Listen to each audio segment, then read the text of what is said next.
दोन शब्द बोलते। आपल्या आराध्य दैवत छत्रपती शिवाजी महाराज तसेच ज्योतिराव फुले, सावित्रीबाई फुले, अहिल्याबाई होळकर, मासाहेब जिजाऊ यांना प्रथमतः त्रिवादर वंदन करते। आणि आज या ठिकाणी उपस्थित महाराष्ट्राचे आपले प्रदेश अध्यक्ष तसेच रायगड जिल्ह्याचे खासदार आणि आमचे प्रेरणास्थान आणि आम्हाला नेहमीच ज्यांचे आशीर्वाद लाभतात ते आपल्या सगळ्यांचे लाडके आदरणीय तटकरे साहेब आणि वेळोवेळी ज्यांचे मार्गदर्शन लाभलेले आपले जिल्ह्याचे उपाध्यक्ष माननीय घारे साहेब, अध्यक्ष घारे साहेब आणि या ठिकाणी उपस्थित सर्वच पदाधिकारी आणि सर्व सदस्य आणि नगरपालिकेचे नगराध्यक्ष, उपनगराध्यक्ष आणि उपस्थित माझ्या सर्व मायबाप जनता ज्यांनी आज मला या ठिकाणी सभापती म्हणून निवडून दिलं, तर मी सर्वप्रथम आपल्या सर्वांचे मनस्वी आभारी आहे।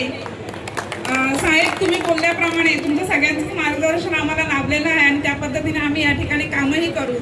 आज 3 वर्षानंतर कालावधी उलटल्यानंतर एक लोकप्रतिनिधी म्हणून आम्हाला या ठिकाणी बसवलं गेलं आणि नक्कीच आम्ही पारदर्शक पद्धतीने लोकाभिमुख आणि सर्वच प्रशासकीय अधिकाऱ्यांना सोबत घेऊन आमच्या माझी जी गरीब जनता आहे, आदिवासी वर्ग आहे, त्यांना इथे कुठल्याही पद्धतीची वशिलीबाजी न करता त्यांना आम्ही अगदी त्यांचं आल्यानंतर त्यांचं काम इथं अगदी सोयीस्कररित्या केलं जाईल याची आम्ही दक्षता नेहमीच घेऊ।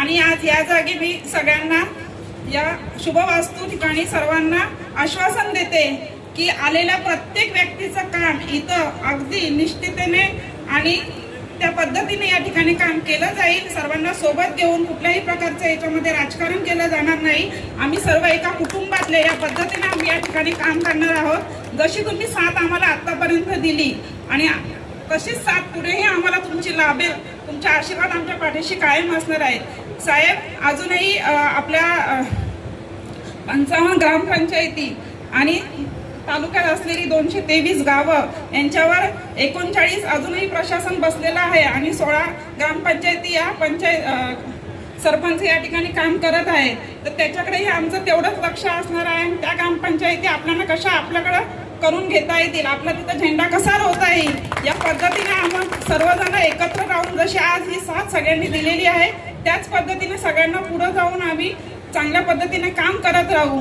आणि साहेब, आपण सगळ्यांनी म्हटलं की भगवान के घर में देर है लेकिन अंधेरा नाही, पण ही सगळं जनताने आम्हाला हे दाखवून दिलेलं आहे आणि पुढेही येणाऱ्या 2029ला याच्या दुपटीने आपल्याला हा आशीर्वाद मिळणार आहे एवढं आश्वासन मी नक्की देते।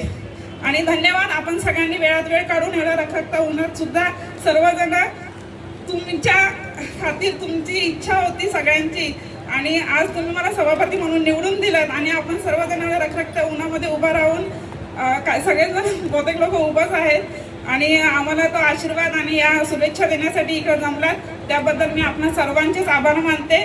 धन्यवाद। जय हिंद, जय महाराष्ट्र, जय राष्ट्रवादी।